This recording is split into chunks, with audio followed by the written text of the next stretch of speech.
My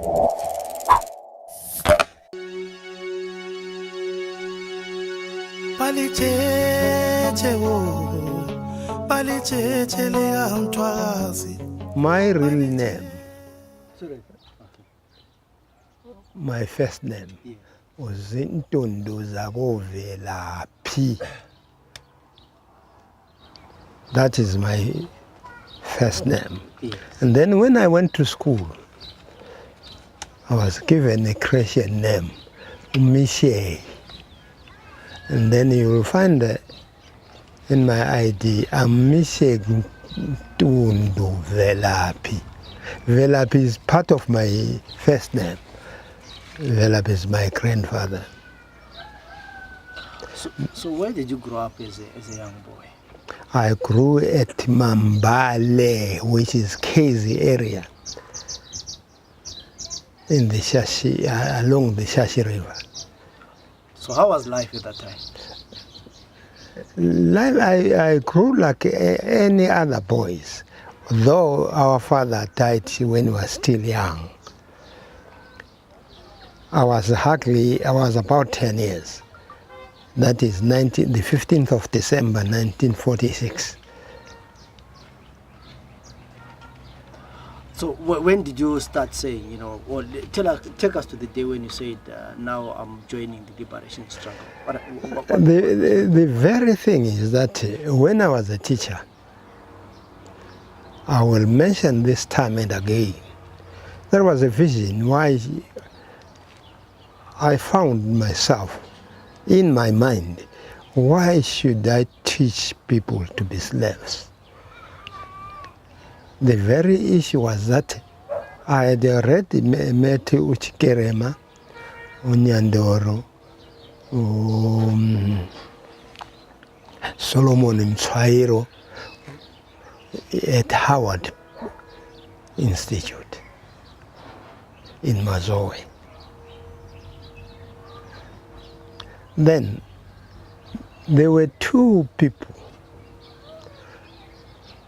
who were interested in Mau Mau.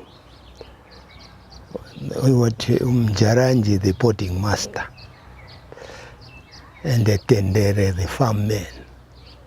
They had literature which pertained to Mau Mau. Because I was in Ndebele in Mashonaland, we were only 8 of us, Ndebele at Howard Training Institute. It appeared I was the smallest. They liked me for that. And Solomon Mtswairo was married to a Xhosa woman. I became interested in the military way of doing things. So when do you join the liberation struggle? I joined the NDP 1957 to 1959 when it was banned. And then I became a youth wing of NDP. And during that period, 1960, there was what we called Uji. You heard of that? Yes. What was it? It was in Bulawayo. 12 people died on that day when we fought against the whites because they did not want our leaders. Our leaders had a meeting and then it was disrupted by the Rhodesian government. The Prime Minister was by then Whitehead, who took over from Todd. Then from that point of view, what you are interested in mostly is not what happened during the war, But what happened there after the war? Yes, but maybe before we get that, there's one thing that I'm interested in that you mentioned yesterday.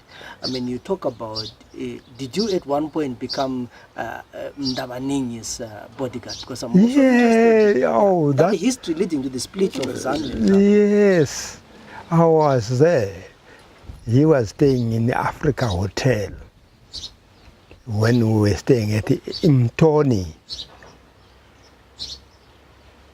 When we left Egypt, 1962, we bought Mtoni as a resident place for NDP.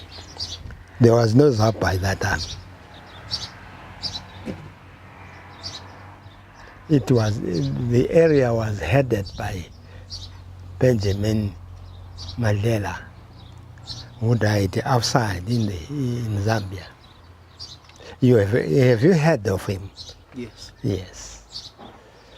It was that time when I stayed with Ndabaning Stole, when he was the chairman of NDP, replacing Nkomo, leading the armed group, which was outside in Dar es Salaam by that time. So in your own understanding, what do you think led to the split in ZAPU? I don't think, I believe Stole by nature. He didn't want to be led. I stayed with him. He was an arrogant, Nguni type of a person. That's what I found in him. He did not believe being led. On my own analysis, I found it made him even fail to lead his son. He was not a compromising somebody. So was the split tribal? At the end of it all, it became tribal. Because to serve the face that it was not tribal, there was only one indebele person, Stole, Unkala, Inoskala. From that point of view, to me, it concludes that it was tribal. Yeah. So now we fast forward to 1980 now. You come. Yes. I mean, tell us about the preparedness of ZAPU to lead when you go into the 1980 elections. Do you know, to me, we as ZAPU, who had a government in exile, were prepared, we had all the governmental positions put in place. That's why what I can say. We're prepared to govern. Because if I analyze at this stage, Nkomo, according to the West, he was unpredictable. They could not pass their faith in him because he would do something which is different from them. And then he is simply analyzing and looking at the whole thing. The only thing is they had people like Shamiarira who were thinking this is a Zulu way, not the Makaranga way, the Manyiga way. They were, to me, they were thinking in a Shona way. You know, we have heard so many people talking about the 1979 Grand Plans and 1979. Yes, it's still there. I don't know whether we have a copy. Is it a myth or is it a reality? Eh? Is it a myth or is it a reality? In fact, it was a reality because it was written by somebody who had an intention. It didn't simply emanate from the air. It was written by some educated people who had an objective. Do you have an idea who wrote the document? No, to me, I still believe Shamir, he was a good writer. He was a journalist. I smell a red that he had a hand in writing that. Even though I cannot substantiate the reality of it, but I believe, I think it that way. So liyafika ngo-1980 lapha, how was the relations between ZAPU and ZANU? The relation, thirdly, when negotiation took place, we had a belief that we are going to approach elections as a patriotic front.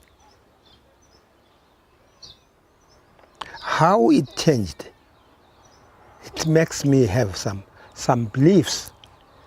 You know, there were people like Tongokara, people like ZAPU on the other side. Because we're not fighting ourselves, we're not fighting Shonas, we're fighting people who were planning, who wanted Zimbabwe to be white man's land in Africa. They had not given up. In their heads, what people believed there must be a white man's land in Africa. And the place which was selected to be a white man's land, to me, was Zimbabwe, Southern Rhodesia. I